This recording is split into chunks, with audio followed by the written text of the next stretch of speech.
उनको मटकी छूने पे मारा गया है। सारे नेता चद्दर तान के सोते हैं। ये भीम आर्मी आजाद समाज पार्टी के लोग मैदान में रहते हैं, उनकी लड़ाई करने का काम करते हैं, उनकी आवाज करने का काम करते हैं। तो लंबे समय से ये सरकारें हमारे लोगों के साथ ऐसा ही करती आ रही है। अब हमें ये समझना पड़ेगा कि अब हमें इनकी बातों में नहीं आना है।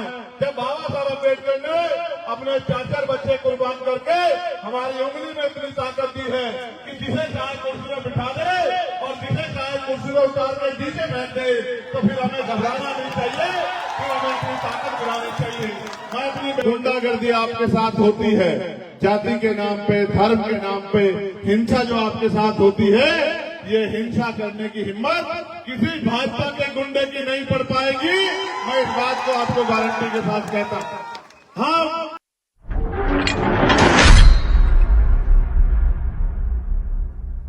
हमारे साथियों, अपनी बात को आगे बढ़ाते हुए मैं राष्ट्रपिता ज्योतिबा फूले, छत्रपति साहू जी महाराज, डॉक्टर बाबा साहब अम्बेडकर, बाबू जगदेव प्रसाद कुशवाहा, जननायक कपूरी ठाकुर, मान्यवर दीना भाना वाल्मीकि और मान्यवर काशीराम साहब अपने गुरु को भी नमन करता हूं। सम्मानित साथियों, आज जो जन सैलाब आपने यहाँ इस पार्टी में उतारा है, ये इस बात का ऐलान है कि आपने अपना नेता चुन लिया है, जिसके नेतृत्व में आप अपनी आने वाली लड़ाई को लड़ना चाहते हैं। मैं तो दिल्ली से चल के यहाँ आया हूँ और आप नहीं जानते कि बहुत कठिनाइयों का सामना करना पड़ा है। हेलीकॉप्टर की परमिशन जो आपके मेहनत के पैसे से आपने हेलीकॉप्टर कराया था, वो हेलीकॉप्टर की परमिशन कैंसिल कर दी। सब लोगों ने, सरकार में, विपक्ष ने, सब लोगों ने तय किया कि चंद्रशेखर आजाद यहाँ नहीं आने चाहिए और उसके लिए उन्होंने पूरे हथकंडे अपनाए। कहीं मेरी गाड़ी को रोक के चेक करवाते हैं, कहीं कुछ और, लेकिन कहते हैं कि तमन्ना अगर सच्ची हो तो रास्ते हजार होते हैं और तमन्ना अगर झूठी हो तो बहाने हजार होते हैं। मैंने एक लाइन में कहा कि आज अगर कुछ भी हो जाए तो भी मैं पार्टी में इकट्ठे हुए अपने लोगों को संबोधित करने के लिए जरूर जाऊंगा, हर कीमत पर जाऊंगा, उनके विश्वास को मजबूत करने के लिए वहां पहुंचूंगा। आप मेरी इस बात पे गौर करो। आज जो हालात हैं, ये हालात हम लोगों की वजह से हैं, क्योंकि हम इन दलों पे भरोसा करते हैं। कभी भाजपा को हराने के लिए किसी और दल पे, कभी कांग्रेस को हराने के लिए किसी और दल पे हम उनकी लड़ाई लड़ते हैं और अपनी लड़ाई कभी नहीं लड़ते। जिस दिन हम अपना और अपने बच्चों का, अपने क्षेत्र का अच्छा भविष्य सोचने का काम करेंगे, मैं लिख के देता हूं कि किसी दूसरे व्यक्ति की जरूरत नहीं पड़ेगी, जिसने बिना किसी पद पे होते हुए, जिसने बिना किसी पावर के होते हुए आपके आशीर्वाद और आपके सहयोग से इस क्षेत्र में हर गरीब, किसान, कमजोर, तमाम जाति धर्मों के लोगों की आवाज बनने का काम किया है। अगर उस भाई मुमताज को इस बार आपने वोट की ताकत दे दी, तो मैं लिख के देता हूं कि फिर आपको किसी आगे हाथ फैलाना नहीं पड़ेगा। और फिर ये जो गुंडागर्दी आपके साथ होती है, जाति के नाम पे, धर्म के नाम पे हिंसा जो आपके साथ होती है, ये हिंसा करने की हिम्मत किसी भाजपा के गुंडे की नहीं पड़ पाएगी। मैं इस बात को आपको गारंटी के साथ कहता हूं। हम बाबा साहब अम्बेडकर को मानने वाले लोग हैं, हम सतगुरु रविदास जी महाराज को मानने वाले लोग हैं। बड़ी संख्या में हमारी माएं बहनें यहाँ बैठी हैं, वो बड़ा विश्वास उम्मीद लेके आई है। आजाद हुए 75 साल से ज्यादा हो गए, लेकिन आज भी बुनियादी सुविधा नहीं मिलती है।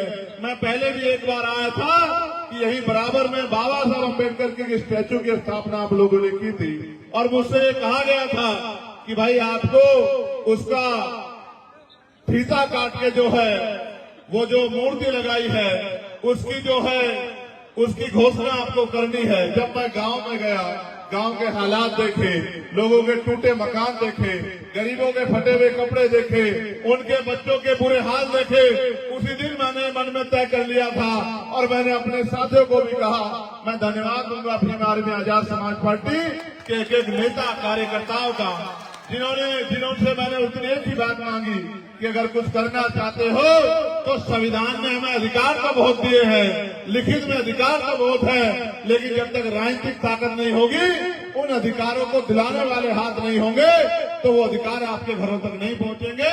उसका एक ही रास्ता है कि आज से गांव में निकल जाओ, बूथ कमेटी बनाओ, सेक्टर कमेटी बनाओ, पंचायत कमेटी बनाओ और एक एक आदमी को जोड़ के भाईचारा बना के जब समय आएगा 2024 का, तो अपनी वोट की ताकत से जो है इस ताकत को बनाने का काम करना।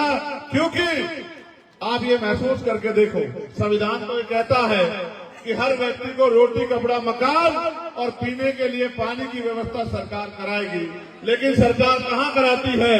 सरकार तो सिर्फ गरीबों का मजाक उड़ाती है, गरीबों का तमाशा देखती है।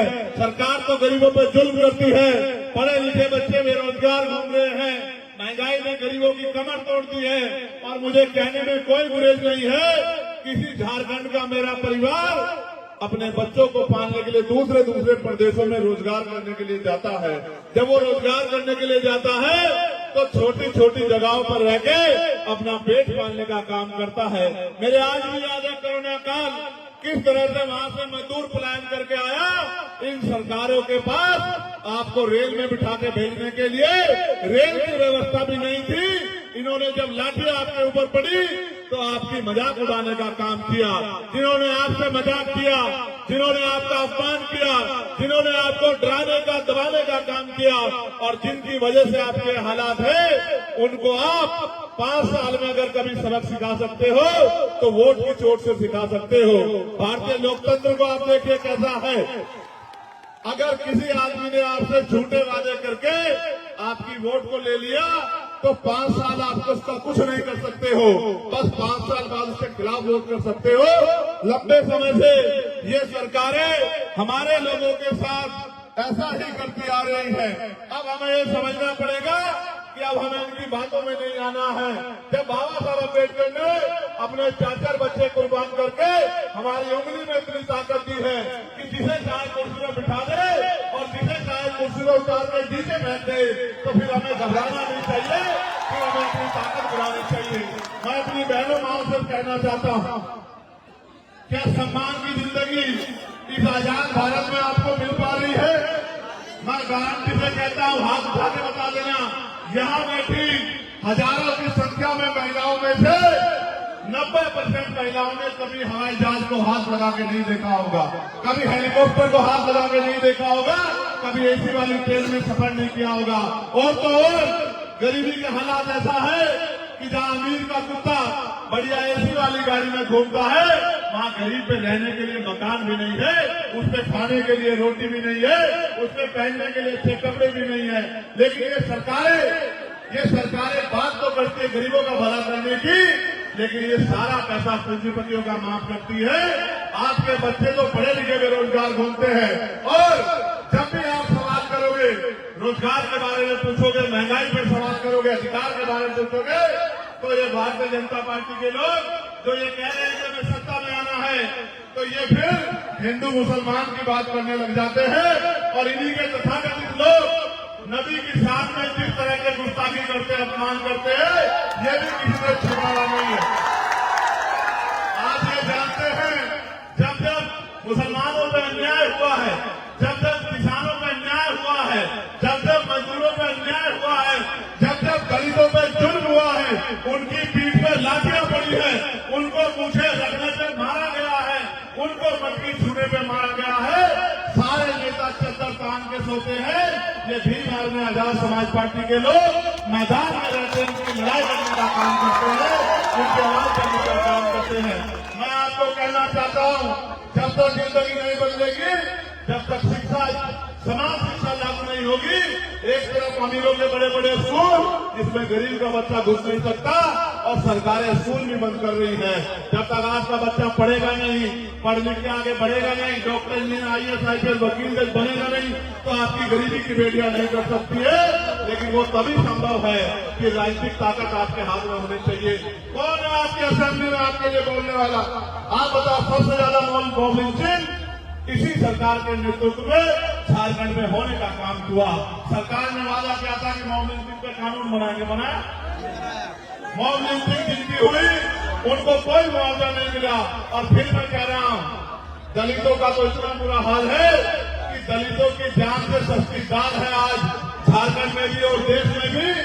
दाल की कीमत हो सकती है लेकिन गरीब दलित की जान की कीमत नहीं हो सकती। जिस तरह का जुल्म सरकार कर रही है, इस हिंसा का जवाब हमें संविधान के आधार पर जो ताकत मिली है, वोट की ताकत के आधार पर उस वोट की ताकत से देना है। गौर करना सम्मानित साथियों, अगर आप 10 रुपए का सामान लेने के लिए बाजार में जाओगे तो उस सामान को 4 बार देखोगे कि ये सामान खराब तो नहीं है, ये सामान जो हम खरीद रहे हैं ये टूटा हुआ तो नहीं है, ये जो सामान हम खरीद रहे हैं जो इसकी वैल्यू है ये इतना पूरा है या नहीं है। अगर 10 रुपए के सामान में कमी मिलेगी तो 1 करोड़ रुपए से कीमती जो आपने 5 साल का मुस्तकबिल तय करती है वो वोट डालने के लिए जाते हो तो एक बार नहीं सोचते जिसको वोट दे रहे हैं चुनाव के बाद उसके दरवाजे आपके लिए खुलेंगे नहीं खुलेंगे। जब आप पे जुल्म होगा वो आपकी बात करेगा नहीं करेगा, जब आपको जरूरत होगी वो आपकी लड़ाई लड़ेगा नहीं लड़ेगा। बस आंख बंद करके वोट देते आते हो और फिर कहते हो कि हमारी कोई सुनता नहीं है। जो कल भी नहीं सुनता था वो आज भी नहीं सुनेगा। सुनने वाला एक है, आज की आवाज बनने वाला एक है। मैं आपसे कहना चाहता हूं, चूकना मत, बिल्कुल मत चूकना।